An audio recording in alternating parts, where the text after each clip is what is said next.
I would like to turn my mental attention, as one so often does, to Slovenia and talk about a friend of the show, frequent guest, who's going to be a guest again in February because we still like him, Slavoj Zizek, who has undergone some pretty rough criticisms lately. So there was an article in Counterpunch at the beginning of January that called him capitalism's court jester, which is quite a title. And people may know I recently started a philosophy Substack because most of the writing I do is for Jacobin and the Daily Beast and sort of politics of the moment stuff. The Philosophy for the People Substack, called it that because the double meaning that the parts of it that are about political philosophy are bound up with left political program, but it's also philosophy for the people, not just for a few academics. I did write about this Zizek controversy.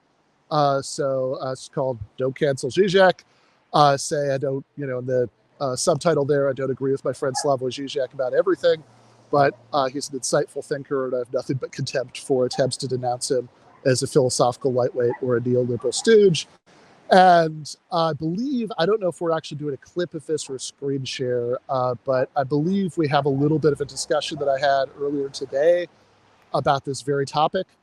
This was at 9 in the morning, my time on the West Coast, because it was with Ashley Frowley, who's based in the UK, and then Doug Land, who was also getting up early in the morning. So we talked a little bit about the anti-Zizek piece and some of what I said in my response. And I guess the only two things I want to say really to set this up are just one, if read the essay. So that's benburgis.substack.com. You could read the essay itself.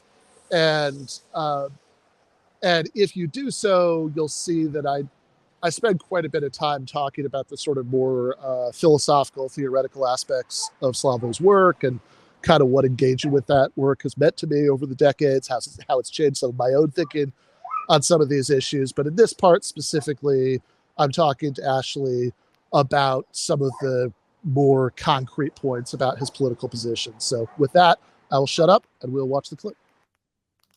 So I think part of what people are rejecting with Zizek is they're accusing him of being just this sort of like closet liberal in a communist guise. And in this piece that we were looking at, the Rockhill piece, it makes a very sort of specific criticism of Zizek of being a neoliberal for supporting particular policies of neoliberalization in Eastern Bloc countries after the fall of after the fall of really existing socialism. I just wondered what you thought about that. I think there's there's all sorts of stuff going on with this. There's a kind of trajectory toward anti-liberalism within left, where it's like, oh, you fucking liberals, blah, blah, blah. And yeah, anyway, sorry, go ahead. Yeah, I mean, I think that, the liberalism question to me is a little bit complicated because people mean really different things by it that should be disaggregated. Right, exactly. Just like crassly, I think free speech is very good and economic neoliberalism is very bad.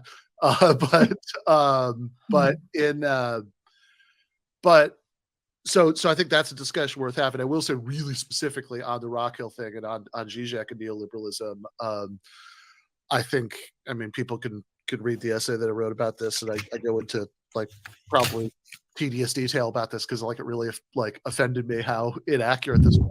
But Rockhill sort of goes through two sources. One is a interview that Zizek and some other people did for a radical philosophy journal. It was like this 30-page thing called Lacan in Slovenia in 1991, and the other is a debate that a startlingly young-looking Zizek is doing in 1990 as a failed candidate for political office.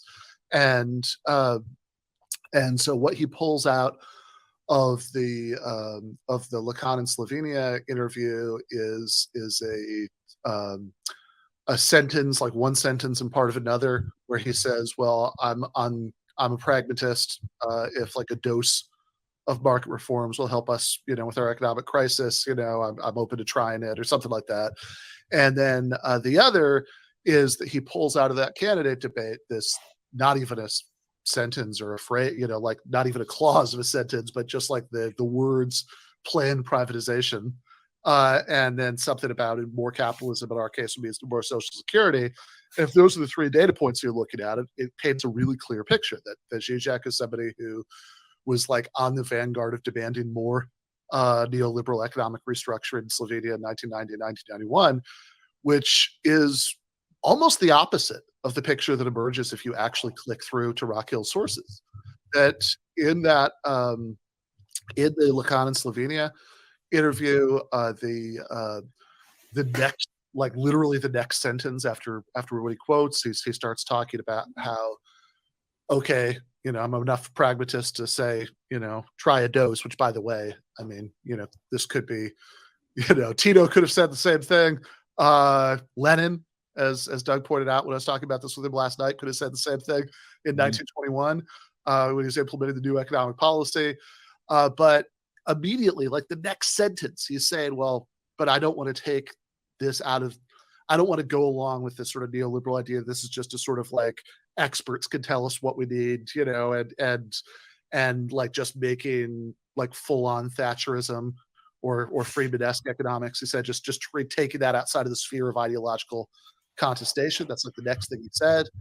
And then the candidate debate is even more like crazily misleading in both cases, because what he's really specifically saying with the thing about more capitalism in our case would be more social security is he's saying, like just before it, he says, well, look, don't compare us to, these other countries, mentions places in Latin America, right? If you're comparing us to our immediate capitalist neighbors, then he claims workers have more social security there than they're having in Slovenia right now, when we're just turning people onto the streets as we're engaged in this privatization and restructuring. And when he says the thing about, so more capitalism in our case, i.e. being more like our immediate, more social democratic capitalist neighbors, would mean more social security for workers. And the thing about planned privatizations, the context is that he's saying, like he's denouncing what he calls wild privatizations that have happened, and said that and explicitly advocating that companies that have already been privatized in Slovenia at that point be renationalized. And if we deliberatively decide later we need to privatize them, they can at least be planned privatizations with an eye toward social and ecological consequences. And really, if you watch the clip, like the video from that debate that Rakil himself links, I think in his footnote, like he's staking out positions on this that might be to the right of everybody here right now, but like are certainly wildly to the left of the other candidates on the stage. And he's been accused by the other candidates of wanting to turn upside down all the progress that's been made in overcoming communism. They say, no, this mad push towards privatization is turning everything upside down. I'm advocating a return to sanity. And from all, from like, I think the reasonable left critique of what he said is that by 1990, 1991, he's clearly resigned to the march towards restored capitalism in Slovenia. He doesn't think that's stoppable. And his political horizons are limited to just trying to make it a gentler, more social democratic kind of capitalism, right? If you want to critique that, fair enough. But I think if you're going to do it in an honest way, one, I think you should acknowledge that he didn't stop thinking or writing about these issues in 1991, and quite a bit said since then has been much more radical. And two, that in 1991, judging by the very pieces of evidence that Rakil himself cites, if you go through and read them or watch them, the kinds of opinions he was expressing on this stuff, on economic policy, seem to have been on the far left of the spectrum of mainstream opinion in Slovenia at the time. Yeah. All right. I saw a question in the chat about what year that debate was that I'm referring to. That is from 1990. And I think if you, again, I think that the only thing I would add to what I say in the clip is if you look at his opinions over the decades since then, he supported Occupy Wall Street. He spoke in Zuccotti Park. He supported Syriza and its brief stand against EU austerity in 2015. He was a strong supporter of both of the Bernie Sanders campaigns in the U.S. He defended Jeremy Corbyn in the UK when Corbyn was accused of anti-Semitism and all that. And so it seems like, far from being an advocate of neoliberalism, his consistent posture has been to sort of try to, defend whatever he thought was the most left-wing available option out of the sort of realistic spectrum of what existed at the time. And, I'm not saying there might not be legitimate criticisms of that, but I don't think they're very much like the ones that have been made. So again, if you want to check that out, that's on the Philosophy for the People Substack. The name of that essay is Don't Cancel Zizek, and the Substack is benburgess.substack.com. Unless either of you guys want to throw anything in on that. I just remember talking to somebody from Slovenia, and they actually brought up that presidential run and just said, "Oh, he's a Stalinist," and that was literally all they said about him. So it's very much the opposite of what this person's takeaway of that debate was. Yeah, well, it's really funny because even a couple of years ago, critiques of Zizek, like they're sort of not like, oh, he got this or that wrong, but there's like kind of big sweeping condemnations of Zizek. Even the ones that were emerging from the socialist left, like Current Affairs published an article a couple of years ago called like, "What is Zizek for?" Tended to take that tack. They would accuse him of being like too Stalinist or too soft on that kind of authoritarian capital C communism. And the more recent critiques are exactly the opposite. They're like, oh, actually, he was secretly a pawn of, NATO and the CIA all along. And I would suggest, again, people can read the essay, I would suggest that neither of those things is really true, and that he has a much more plausible position on all this stuff than you would think. Again, he should be back in the show, I think in early February sometime. Looking forward to that.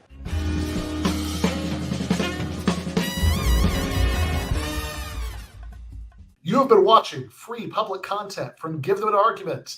To access every single episode of the show, the main show on Monday nights, all of the streams, all of the debate breakdowns, all of the patron-exclusive post-games on Monday nights, all of the patron-exclusive bonus episodes every week, and much, much more, go to patreon.com/Ben Burgis.